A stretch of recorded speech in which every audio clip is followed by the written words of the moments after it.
Chapitre 15. La plus puissante magie venue d'avant la nuit des temps. Les deux petites filles étaient encore blotties dans les buissons, avec leurs mains sur leur visage, quand elles entendirent la voix de la sorcière, qui appelait ses partisans à grands cris. « Vite! Suivez-moi tous! Nous allons régler la fin de cette guerre! Cela ne nous prendra pas longtemps d'écraser la vermine humaine et les traîtres! Maintenant que le grand idiot, le grand chat, est étendu raide mort !» À cet instant, les enfants furent, pour quelques secondes, en très grand danger. Car avec des hurlements sauvages, et parmi les sons aigus des cornemuses, et les sonneries perçantes des trompes de chasse, toute cette vile canaille évacua le sommet de la colline et vint dévaler la pente tout à côté de leur cachette. Elles sentirent les spectres passer près d'elles comme un vent glacial, et elles sentirent trembler sous elles le sol ébranlé par le galop des minotaures. Et au-dessus de leur tête planèrent, dans une sombre rafale nauséabonde, des vautours et des chauves-souris géantes. À n'importe quel autre moment, elles auraient tremblé de frayeur, mais à présent, la tristesse, la honte et l'horreur de la mort d'Aslan emplissaient tellement leur esprit qu'elles prêtèrent à peine attention à cette cavalcade. Dès que le bois fut à nouveau silencieux, Suzanne et Lucie sortirent en rampant de leur cachette et avancèrent vers le plateau au sommet de la colline. La lune déclinait et de minces nuages la voilaient, mais néanmoins, les deux petites filles pouvaient encore distinguer la forme du lion, étendu mort dans ses liens. Elles s'agenouillèrent toutes les deux dans l'herbe humide, et embrassèrent sa figure toute froide, et caressèrent sa magnifique fourrure, ce qu'il en restait, et pleurèrent jusqu'à ce qu'elle n'ait plus de larmes. Puis elles se regardèrent, et se donnèrent la main, parce qu'elles se sentaient tellement seules et perdues, et puis elles se remirent à pleurer, et à nouveau elles redevinrent silencieuses. Et finalement, Lucie murmura. « Je ne peux pas supporter la vue de cette horrible muselière. Je me demande si nous pourrions l'enlever. » Elles essayèrent. Et après avoir beaucoup peiné, car leurs doigts étaient engourdis par le froid, et c'était maintenant la partie la plus sombre de la nuit, elles y parvinrent. Lorsqu'elles virent sa figure sans muselière, elles fondirent en larmes une nouvelle fois, et elles l'embrassèrent, la caressèrent, et essuyèrent le sang et l'écume qui la souillaient du mieux qu'elles le purent. Et c'était une tâche beaucoup plus triste, solitaire, désespérée et affreuse que je ne puis le décrire. « Je me demande si nous pourrions aussi dénouer ces liens, » dit Suzanne. Mais les ennemis, par pure méchanceté, avaient tellement serré les cordes que les petites filles ne purent pas défaire les nœuds. J'espère qu'aucun lecteur de ce livre ne s'est jamais senti aussi malheureux que Suzanne et Lucie le furent cette nuit-là. Mais si vous l'avez été, s'il vous est arrivé de rester éveillé toute la nuit et de pleurer jusqu'à ce que vous n'ayez plus une seule larme en vous, vous saurez qu'il vient, à la fin, une sorte de tranquillité. Vous avez l'impression qu'il n'arrivera plus jamais rien. En tout cas, c'est ce que ressentirent les deux sœurs. Il leur sembla que des heures et des heures s'écoulèrent dans ce calme plat, et elles remarquèrent à peine qu'elles avaient de plus en plus froid. Mais finalement, Lucie nota deux autres choses. La première, c'est que le ciel et l'est de la colline étaient un peu moins sombres qu'une heure plus tôt. La deuxième, c'était qu'il y avait un minuscule remue-ménage dans l'herbe à ses pieds. Tout d'abord, elle ne s'y intéressa pas du tout. Pourquoi s'en soucier ? Plus rien n'avait d'importance désormais. Mais bientôt, elle vit que des choses inconnues avaient commencé d'escalader les pierres verticales de la table de pierre. Et à présent, ces choses inconnues circulaient sur le corps d'Aslan. Elle regarda plus attentivement. C'étaient des petites choses grises. « Pouah !» cria Suzanne de l'autre côté de la table. « Comme c'est dégoûtant ! Il y a d'horribles petites souris qui rampent sur lui. Allez-vous-en, petite brute !» Et elle leva la main pour les chasser, en leur faisant peur. « Attends !» s'exclama Lucie, qui les avait observées avec plus d'attention encore. « Ne vois-tu pas ce qu'elles sont en train de faire ?» Les deux petites filles se penchèrent et regardèrent fixement. « Je crois, » commença Suzanne. « Comme c'est étrange, elles grignotent les cordes. »« C'est ce que je pensais, » confirma Lucie. « Je crois que ce sont des souris amies. Pauvres petites choses. Elles ne se rendent pas compte qu'il est mort. Elles pensent que cela sert à quelque chose de le détacher. » Il faisait nettement plus clair maintenant. Chaque petite fille remarqua, pour la première fois, à quel point le visage de l'autre était pâle. Elle pouvait voir les souris grignoter les liens. des douzaines et des douzaines, même des centaines, de petites souris des champs. Et finalement, une par une, toutes les cordes furent complètement rongées. Le ciel à l'est était blanchâtre à présent, et les étoiles devenaient de plus en plus pâles, à l'exception d'une très grosse, qui brillait à l'est, très bas sur l'horizon.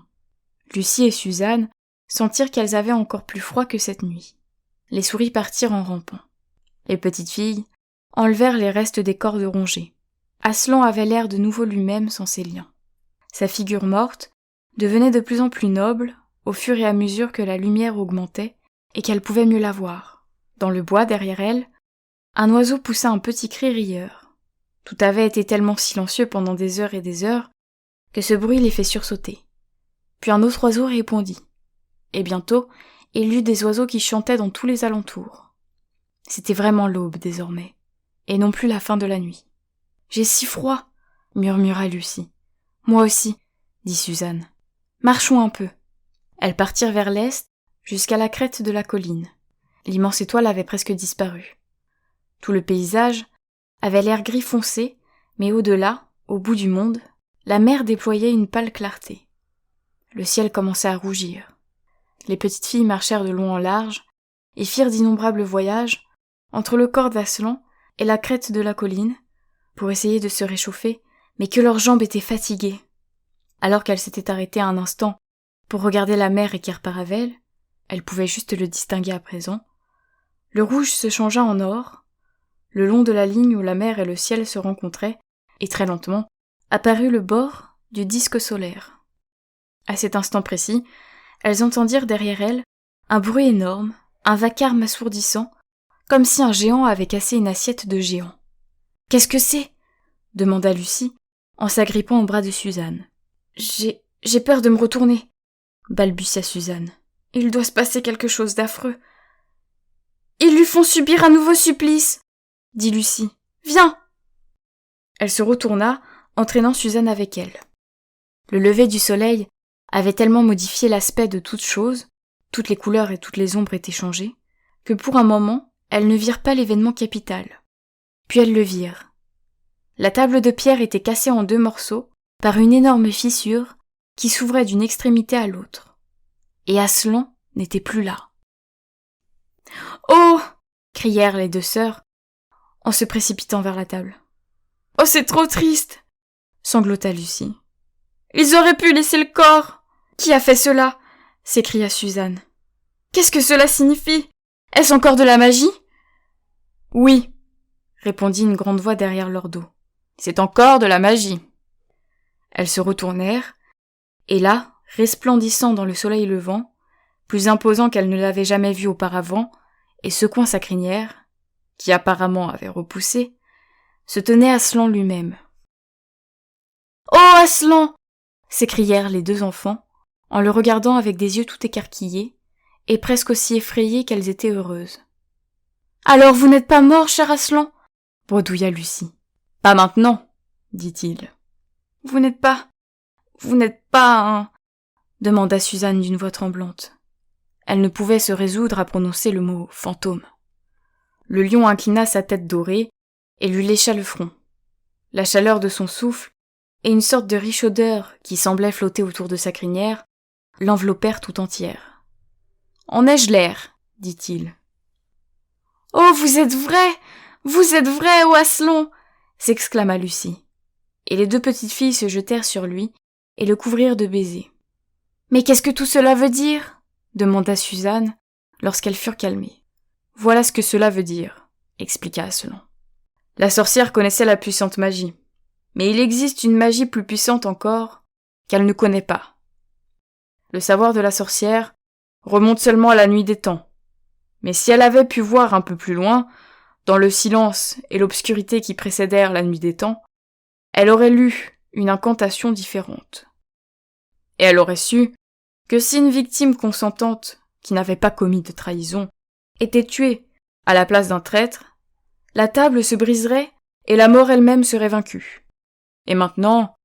« Oh oui, maintenant !» dit Lucie en sautant en l'air et en battant des mains. « Oh enfant !» dit le lion. « Je sens ma force revenir.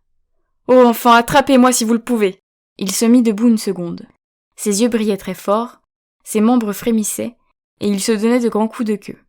Puis il fit un bond gigantesque, au-dessus de leur tête, et atterrit de l'autre côté de la table. Riant, sans savoir pourquoi, Lucie grimpa sur la table pour l'attraper. Aslan bondit à nouveau. Une folle poursuite commença. Il les fit tourner en rond tout autour du sommet de la colline. Tantôt, il était désespérément loin, hors d'atteinte, tantôt il les laissait presque attraper sa queue. Tantôt il plongeait entre elles, tantôt il les projetait en l'air, avec ses immenses pattes merveilleusement veloutées, puis les rattrapait au vol. Tantôt il s'arrêtait inopinément, pour qu'ils puissent tous les trois rouler les uns sur les autres en riant, dans un joyeux méli-mélo de fourrure, de bras et de jambes. Personne n'aurait jamais imaginé un jeu aussi fou, aussi turbulent à Narnia. Et Lucie ne put jamais décider si c'était comme de jouer avec un ouragan ou bien avec un chaton. Et chose curieuse, lorsque tous les trois s'allongèrent finalement, hors d'haleine, au soleil, les petites filles ne se sentaient plus du tout fatiguées, elles n'avaient plus ni faim ni soif. « Et maintenant, dit Aslan, au travail. Je sens que je vais rugir. Vous feriez mieux de vous boucher les oreilles. » Ce qu'elles firent. Et le lion se dressa de toute sa taille, et lorsqu'il ouvrit sa gueule pour rugir, sa figure revêtit une expression si terrifiante qu'elles n'osèrent pas la regarder. Et elles virent tous les arbres, devant lui, qui se courbaient au souffle de son rugissement, de même que l'herbe dans une prairie se couche sous le vent. Puis il déclara : « Nous avons un long voyage à faire. Vous devez monter sur mon dos. » Il s'accroupit, et les enfants grimpèrent sur son dos, chaud et doré, et Suzanne s'assit en avant, se cramponnant fort à sa crinière, et Lucie s'assit derrière, se cramponnant à Suzanne. Et avec un large et souple mouvement, il se leva et s'élança comme une flèche. Plus rapidement que n'importe quel cheval, il dévala les pentes de la colline et s'enfonça au plus profond de la forêt. Cette chevauchée fut sans doute la chose la plus merveilleuse qu'il leur arriva à Narnia. Avez-vous jamais galopé sur un cheval ? Pensez-y, puis enlevez le bruit pesant des sabots et le cliquetis du mors, et imaginez à la place des foulées silencieuses et feutrées. Puis imaginez, au lieu du dos noir ou gris ou bai du cheval, la moelleuse rugosité de la fourrure, et la crinière flottant au vent. Et puis, imaginez que vous allez 2 fois plus vite que le cheval de course le plus rapide. Et c'est un coursier qui n'a pas besoin d'être guidé et qui n'est jamais fatigué. Il fonce pendant des heures, le pied toujours sûr, sans hésitation, se coulant avec une parfaite adresse entre les troncs d'arbres. Sautant par-dessus les buissons, les ronces et les ruisselets, passant à galets ruisseaux et traversant les rivières à la nage.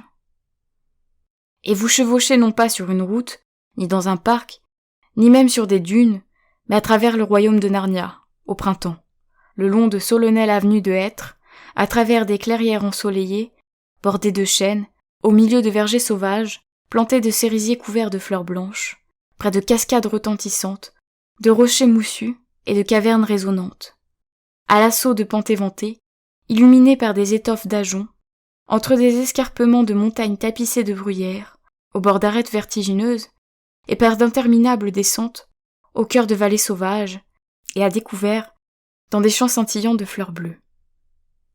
Il était presque midi, lorsqu'ils se retrouvèrent sur le versant à pic d'une colline, d'où ils aperçurent, en baissant les yeux, un château qui, de là où ils étaient, leur semblait un jouet, et qui paraissait être uniquement composé de tours pointues. Mais le lion dévalait la pente à une telle allure que le château grandissait de minute en minute, et avant que les petites filles aient eu le temps de se demander ce que c'était, ils étaient déjà arrivés à sa hauteur. Et maintenant, il n'avait plus l'air d'un jouet, mais se dressait très haut, sombre et menaçant en face d'eux. Il n'y avait personne sur les créneaux, et les portes étaient hermétiquement closes. Aslan, sans diminuer son allure, fonça comme un boulet de canon, droit sur le château. « La maison de la sorcière !» s'écria-t-il. « Maintenant les enfants, cramponnez-vous !» L'instant suivant, le monde entier parut se renverser, et les fillettes eurent l'impression d'avoir laissé leur estomac derrière elles. Car le lion avait ramassé toutes ses forces pour effectuer le plus grand bond de sa vie, et il sauta. On pourrait aussi bien dire il vola, par-dessus la muraille du château. Les 2 petites filles, le souffle coupé, mais indemnes, se retrouvèrent désarçonnés au milieu d'une vaste cour peuplée de statues.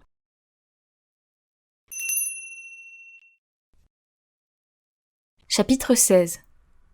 Ce qui arriva aux statues. « Quel endroit extraordinaire !» s'écria Lucie. « Tous ces animaux de pierre, et ces gens aussi. On dirait un musée. »« Chut !» dit Suzanne. « Aslan est en train de faire quelque chose. » En effet, il avait bondi vers le lion de pierre, et il soufflait sur lui. Puis sans attendre, il fit volte-face, un peu comme un chat qui cherche à attraper sa queue, et il souffla aussi sur le nain de pierre, qui, vous vous en souvenez, se tenait à quelques pas du lion en lui tournant le dos.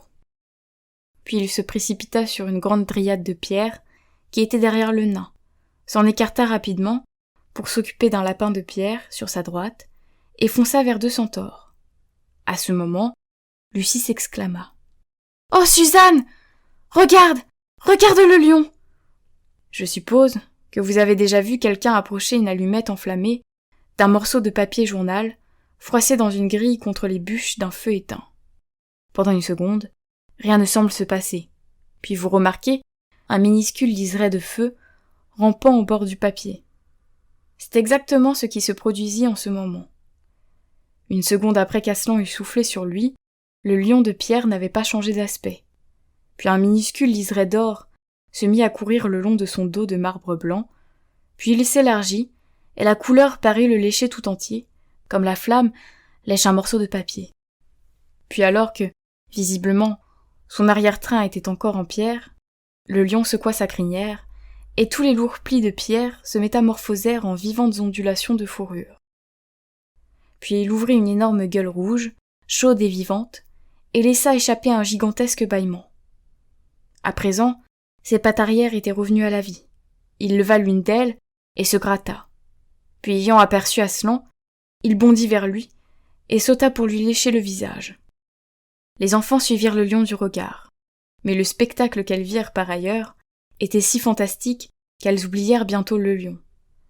Partout, les statues s'animaient. La cour ne ressemblait plus à un musée, mais plutôt à un zoo.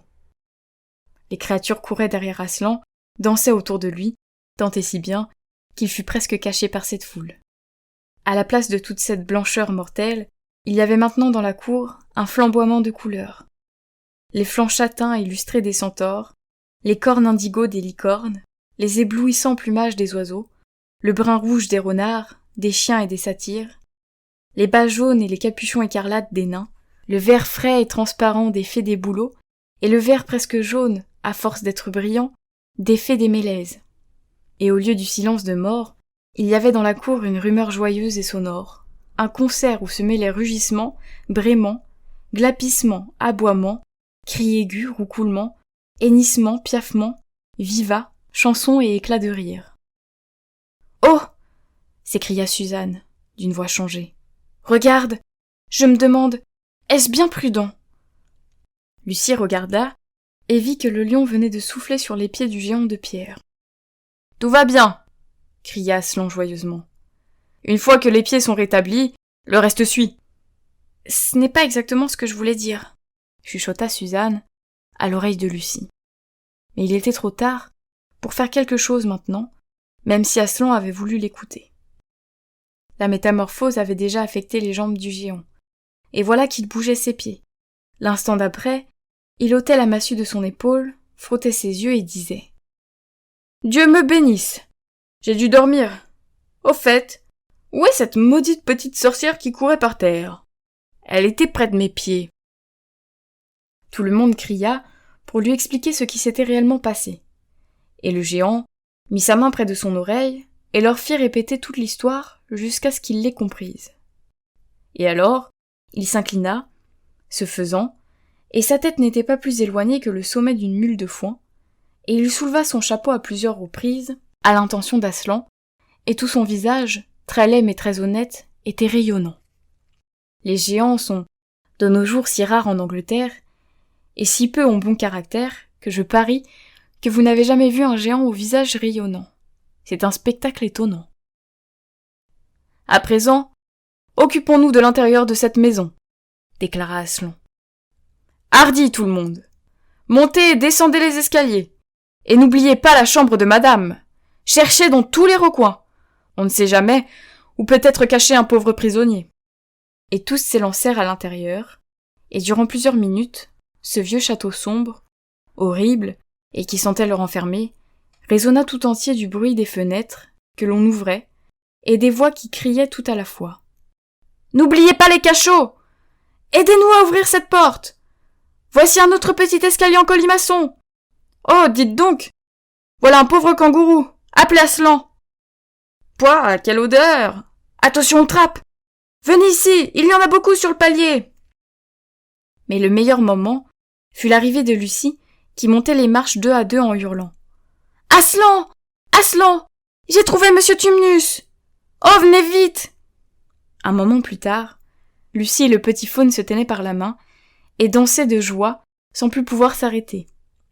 Avoir été transformé en statue n'avait pas marqué ce petit personnage, et naturellement, il était très intéressé par tout ce qu'elle avait à lui dire. Le branle-bas dans la forteresse de la sorcière prit fin. Le château tout entier était vide. Chaque porte et chaque fenêtre étaient ouvertes, et les suaves brises printanières pénétraient dans toutes ces pièces sombres et maléfiques qui avaient terriblement besoin de ce souffle nouveau. La foule entière des statues libérées reflua vers la cour. Et c'est alors que quelqu'un, Tumnus je crois, demanda « Mais comment allons-nous sortir d'ici » Car Aslan était entré en sautant par-dessus la muraille, et les portes étaient toujours fermées. « Cela s'arrange, » dit le lion. Et se dressant sur ses pattes arrière, il hurla au géant. « Hé, vous, là-haut! Comment vous appelez-vous »« Géant tonitruant, pour vous servir, » dit le géant, en soulevant une nouvelle fois son chapeau. « Eh bien, géant tonitruant, » dit Aslan. « Fais-nous sortir d'ici, veux-tu » ? « Certainement, votre honneur. Avec plaisir. Éloignez-vous des portes, vous, tous les petits. » Puis il s'avança vers la porte, et son énorme massue fit bang, bang, bang. Les portes grincèrent au premier coup, se fissurèrent au second, et tremblèrent au troisième. Puis il s'attaqua aux tours, qui étaient de chaque côté des portes, et après quelques minutes de fracas et de coups sourds, les 2 tours, ainsi qu'une bonne partie du mur attenant, s'écroulèrent avec un bruit de tonnerre, brisés en 1000 morceaux. Et lorsque la poussière se dissipa, cela parut vraiment bizarre de se trouver dans cette cour aride, sinistre et caillouteuse, et de voir par la brèche l'herbe et les arbres frissonnants, et les rivières scintillantes de la forêt, et plus loin, les collines bleutées, et plus loin encore, le ciel. « Bah me voilà tout en sueur !» dit le géant, en soufflant comme une énorme locomotive. « Je manque d'entraînement. Je suppose qu'aucune de vous, jeune demoiselle, n'a quelque chose qui ressemblerait à un mouchoir de poche. »« Si, j'en ai un !» dit Lucie, en se mettant sur la pointe des pieds et en levant son mouchoir aussi haut qu'elle le put. « Merci, mamselle !» dit le géant tonitruant, en se baissant. L'instant suivant, Lucie connut une belle frayeur, car elle se retrouva emportée dans les airs entre le pouce et l'index du géant. Mais comme elle approchait de son visage, il sursauta soudain et la reposa avec douceur sur le sol en marmonnant. « Dieu me bénisse! Je me suis trompé, j'ai pris la petite fille. »« Je vous demande pardon, mamselle. Je pensais que vous étiez le mouchoir. »« Non, non !» dit Lucie en riant. « Le voici !» Cette fois, il réussit à l'attraper, mais pour lui, ce mouchoir avait la taille qu'aurait pour vous un cachet d'aspirine. Et quand Lucie vit le géant frotter solennellement sa grande figure rouge avec ce mouchoir, elle s'exclama. « Je crains qu'il ne vous soit pas très utile, monsieur tonitruant. »« Mais si, répondit le géant poliment. « Je n'ai jamais rencontré un mouchoir aussi agréable. Si fin, si commode, si... je ne sais pas comment le décrire. » « Quel aimable géant !» confia Lucie à monsieur Tumnus. « Oh oui, répondit le faune. Tous les tonitruants ont toujours été aimables. C'est l'une des familles de géants les plus respectées à Narnia. Ils ne sont peut-être pas très intelligents, je n'ai jamais rencontré de géant qui le soit, mais c'est une vieille famille, avec des traditions, vous comprenez. S'il avait été d'un autre genre, la sorcière ne l'aurait jamais changé en pierre. » À ce moment, Aslan frappa ses pattes l'une contre l'autre et demanda le silence. Notre tâche n'est pas encore terminée, dit-il. Et si la sorcière doit être vaincue avant ce soir, nous devons trouver la bataille tout de suite. Et y participer, j'espère, ajouta le plus fort des centaures. Naturellement, répondit Aslan. Et à présent, ceux qui ne peuvent pas nous suivre, c'est-à-dire les enfants, les nains et les petits animaux, doivent monter sur le dos de ceux qui en sont capables, c'est-à-dire les lions, les centaures, les licornes, les chevaux, les géants et les aigles. Ceux qui ont du flair doivent venir devant avec nous, les lions, pour trouver la piste qui nous mènera au champ de bataille. Hardi, les amis, et prenez vos places. Ce qu'ils firent, avec force remue-ménage et acclamation. Le plus enchanté de tous était l'autre lion, qui ne cessait de courir dans tous les sens, en affectant d'être très occupé, mais en réalité, pour dire à toutes les personnes qu'il rencontrait « Avez-vous entendu ce qu'il a dit ? Nous, les lions, cela signifie lui et moi, nous les lions. C'est ce que j'aime chez Aslan, aucune prétention, aucune supériorité. Nous, les lions, cela signifie lui et moi. » Il continua à répéter ces phrases, jusqu'au moment où Aslan lui mit sur le dos 3 nains, une dryade, 2 lapins et un hérisson, ce qui le calma un peu. Quand ils furent tous prêts, c'est un grand chien de berger qui aida le plus Aslan à les mettre en ordre, ils sortirent par la brèche ouverte dans la muraille du château. En tête marchaient les lions et les chiens qui reniflaient dans toutes les directions. Et soudain, un grand chien de meute flaira la piste et donna de la voix. Il n'y eut pas de temps perdu ensuite. Bientôt, tous les chiens, lions, loups et autres animaux de chasse foncèrent à toute allure, leur museau à terre, et tous les autres, éparpillés sur 1 kilomètre environ derrière eux, les suivirent aussi vite qu'ils le pouvaient. Le bruit ressemblait à celui d'une chasse à courre au renard, en Angleterre, mais c'était plus beau, parce que de temps en temps, aux aboiements des chiens se mêlait le rugissement de l'autre lion, et parfois même, plus profond et beaucoup plus terrifiant, le rugissement d'Aslan. Ils allaient de plus en plus vite, au fur et à mesure que la piste était plus facile à suivre. Et alors, juste au moment où ils atteignirent la dernière boucle d'une vallée étroite et sinueuse, Lucie entendit, dominant tous ces bruits, un autre bruit, très différent, qui lui fit éprouver un sentiment très bizarre. Ce bruit était fait de clameurs, de cris perçants et du fracas du métal contre le métal. Ils sortirent alors de la vallée étroite, et elle comprit tout de suite ce qui se passait.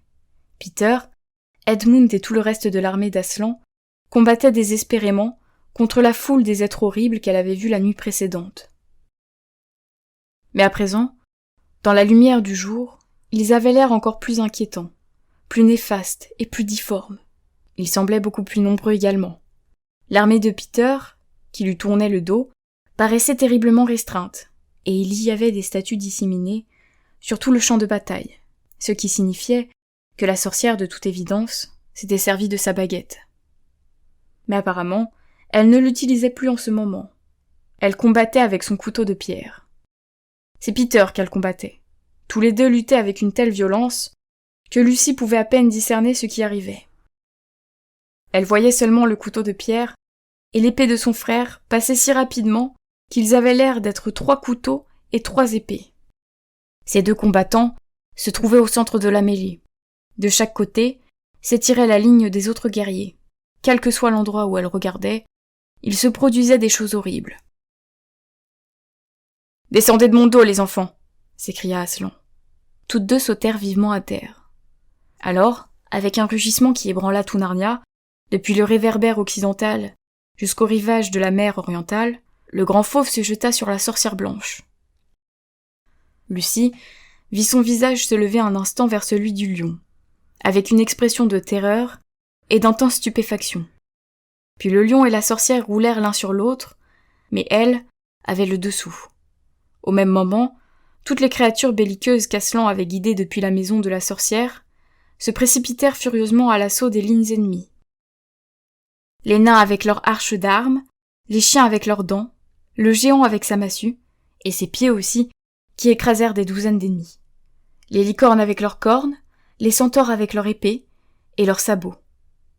L'armée fatiguée de Peter retrouva sa vigueur et poussa des acclamations et des hurrahs. Les nouveaux venus rugirent, les ennemis se mirent à crier et à gémir. Et le bois tout entier résonna du vacarme de cette attaque.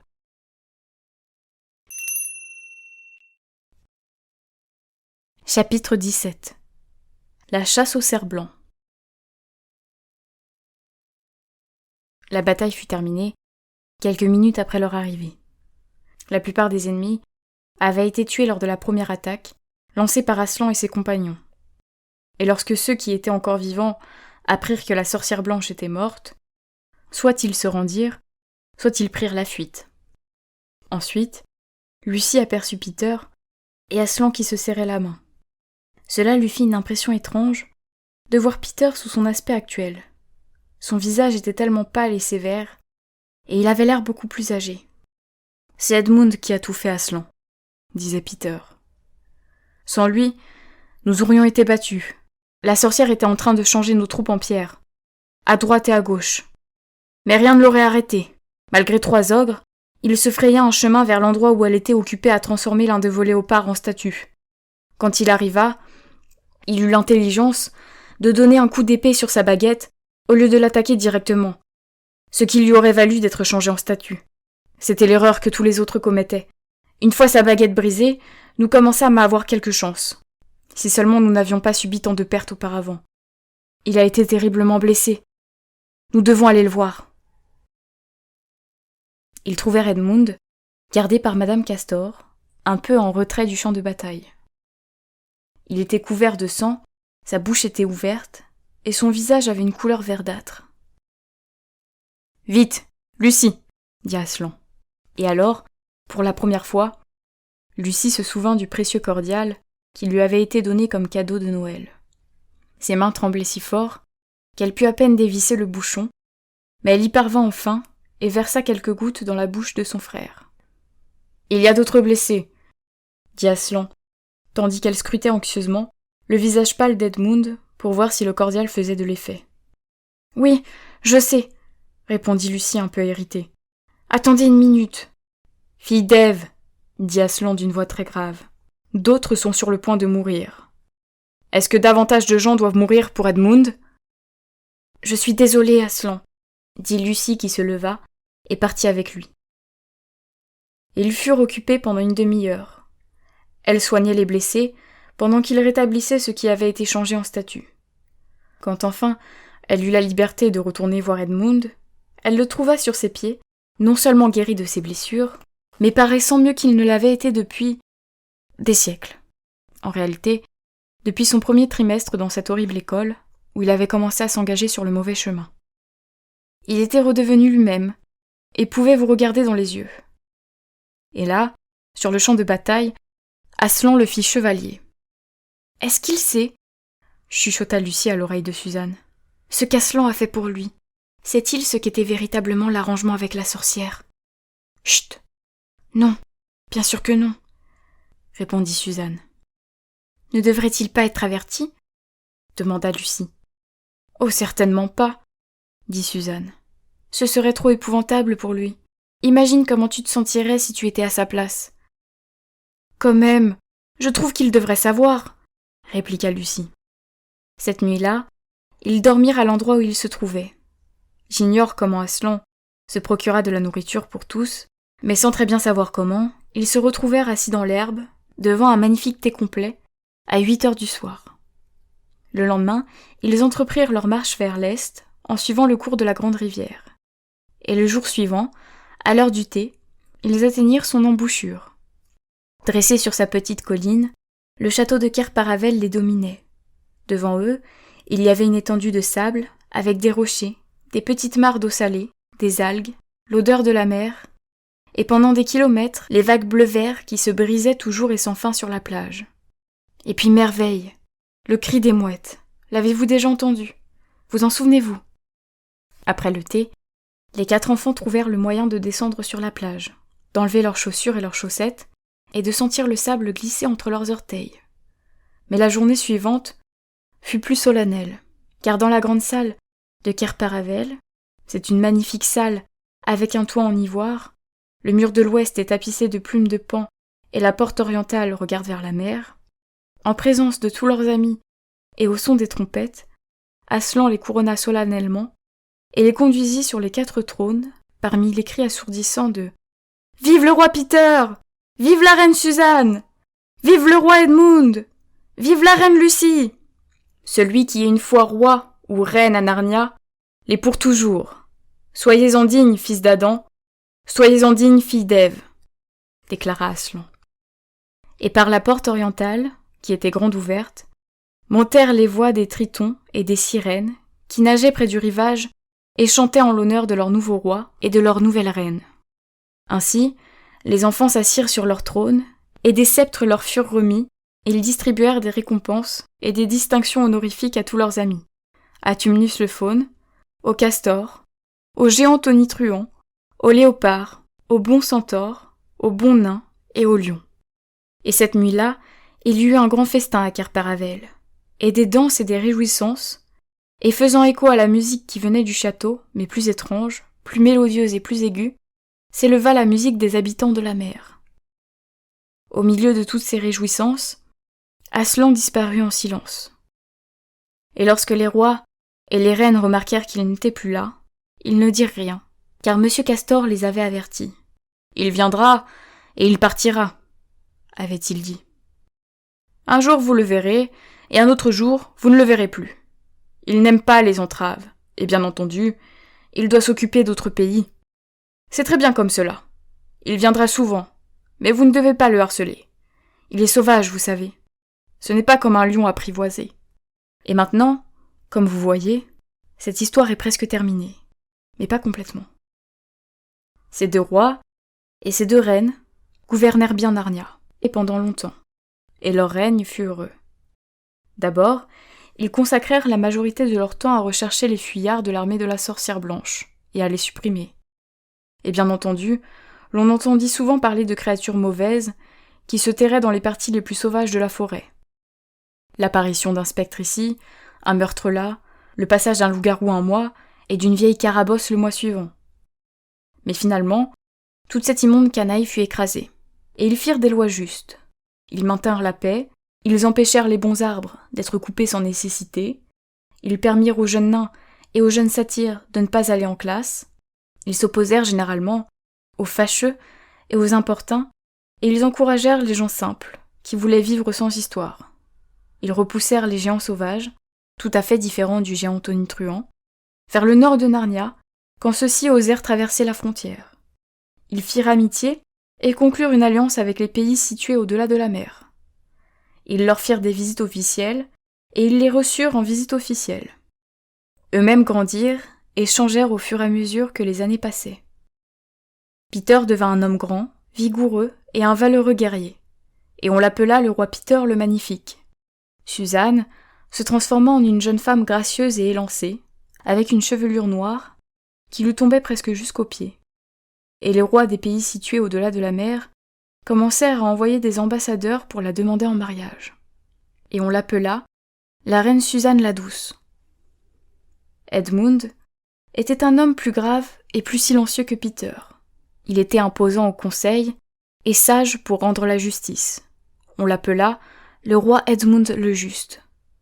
Quant à Lucie, elle était toujours gaie, avec ses boucles d'or, et tous les princes avoisinants souhaitaient qu'elle soit leur reine, et son peuple l'appelait la reine Lucie la Vaillante. Ainsi, ils vivaient dans la joie, et s'il leur arrivait de se souvenir de leur vie dans ce monde, c'était uniquement comme lorsque l'on se souvient d'un rêve. Et une année, il advint que Tumnus, qui était un faune d'un certain âge à présent, et qui commençait à prendre de l'embonpoint, descendit la rivière et vint leur annoncer que le cerf blanc était apparu une nouvelle fois dans sa région. Le cerf blanc qui exauçait les souhaits quand on l'attrapait. Alors, ces deux rois et ces deux reines, en compagnie des principaux membres de leur cour, partirent à cheval, avec des trompes et des chiens, dans le bois de l'ouest pour suivre le cerf blanc. Ils n'avaient pas chevauché longtemps que, bientôt ils l'aperçurent. Il les mena à vive allure par des terrains tour à tour accidentés, ou au contraire très plats, à travers des bosquets touffus ou clairsemés. À la fin, les chevaux de tous les courtisans furent exténués, et seuls les 4 rois et reines le suivirent. Et ils virent le cerf entrer dans un fourré, où leurs chevaux ne purent pas s'engager. Alors, le roi Peter dit, il parlait d'une manière complètement différente maintenant, puisqu'ils étaient rois et reines depuis si longtemps. Nobles compagnons, descendons de cheval et suivons cet animal dans le fourré, car de toute ma vie, je n'ai jamais chassé un gibier plus noble. Sire, dirent les autres, nous ferons de même. Ils mirent donc pied à terre, attachèrent leurs chevaux aux arbres, et pénétrèrent à pied dans l'épais bosquet. Et dès qu'ils y furent entrés, la reine Suzanne s'écria. « Nobles amis, voici un grand prodige. Il me semble que je vois un arbre de fer. »« Madame, répondit le roi Edmund, si vous regardez attentivement, vous verrez que c'est une colonne de fer surmontée d'une lanterne. »« Par la crinière du lion, dit le roi Peter. Quel étrange dispositif. Installer une lanterne là où les arbres s'entremêlent si étroitement autour et au-dessus d'elle que, même si elle était allumée, elle ne donnerait de la lumière à personne. Sire, remarqua la reine Lucie, selon toute vraisemblance, lorsque ce pilier et cette lampe furent installés ici, les arbres étaient plus petits ou moins nombreux. Ou peut-être même n'y en avait-il pas, car ce bois est jeune et ce pilier est vieux. Ils continuèrent à le regarder, puis le roi Edmund dit « Je ne sais pas pourquoi, mais cette lampe sur le pilier me bouleverse étrangement. J'ai la curieuse impression de l'avoir déjà vue. Peut-être dans un rêve, ou dans le rêve d'un rêve. »« Sire, répondirent-ils tous ensemble, nous éprouvons le même sentiment. »« Un sentiment plus puissant encore, précisa la reine Lucie. Car je ne peux pas chasser de mon esprit l'idée que, si nous allons au-delà de ce pilier et de cette lanterne, nous rencontrerons d'étranges aventures, ou alors quelques bouleversements de nos fortunes. Madame, dit le roi Edmund, une inquiétude semblable étreint mon cœur. Et le mien aussi, noble frère, dit le roi Peter. Et le mien également, renchérit la reine Suzanne. C'est pourquoi je conseille que nous retournions vivement près de nos chevaux et que nous abandonnions la poursuite du cerf-blanc. Madame, rétorqua le roi Peter, veuillez, je vous prie de m'excuser, jamais, depuis que nous sommes tous les trois rois et reines à Narnia, nous n'avons abandonné une noble action. Une fois que nous l'avions entreprise, que ce soit des batailles, des quêtes, des faits d'armes, des actes de justice ou autres, au contraire, nous avons toujours achevé ce que nous avions commencé. Ma sœur, observa la reine Lucie, mon royal frère dit vrai, et il me semble que nous devrions être couverts de honte si, pour quelque crainte ou prémonition, nous renoncions à suivre un gibier si noble, maintenant que nous l'avons couru. C'est également mon opinion, dit le roi Edmund, et je désire tellement trouver la signification de cette énigme que je ne voudrais pas m'en retourner, même si l'on m'offrait le joyau le plus précieux de tout Narnia et de toutes les îles. Alors, par Aslan, répondit la reine Suzanne, si tel est notre devoir, qu'il en soit ainsi, et acceptons l'aventure qui nous attend. Ainsi, ces rois et ces reines entrèrent dans le fourré, et avant qu'ils n'y aient fait quelques pas, ils se rappelèrent tous que la chose qu'ils avaient vue s'appelait un réverbère. Et avant qu'ils n'aient fait 20 pas de plus, ils remarquèrent qu'ils se frayaient un passage non pas à travers des branches, mais à travers des manteaux. L'instant suivant, ils jaillirent tous par la porte de l'armoire dans la pièce vide, et ils n'étaient plus rois et reines dans leurs atours de chasse, mais simplement Peter, Suzanne, Edmund et Lucie, dans leurs vieux habits. C'était exactement le jour, c'était exactement l'heure, à laquelle ils étaient tous entrés dans l'armoire pour se cacher. Madame Macready et les serviteurs parlaient encore dans le couloir, mais heureusement, ils n'entrèrent pas dans la pièce vide, et ainsi, les enfants ne furent pas pris. Et cela aurait été vraiment la fin de l'histoire, s'ils n'avaient pas ressenti l'obligation d'expliquer au professeur pourquoi 4 manteaux manquaient dans son armoire. Et le professeur, qui était un homme remarquable, ne leur dit pas « Ne soyez pas sots, ne racontez pas de mensonges !» Mais au contraire, il crut toute l'histoire.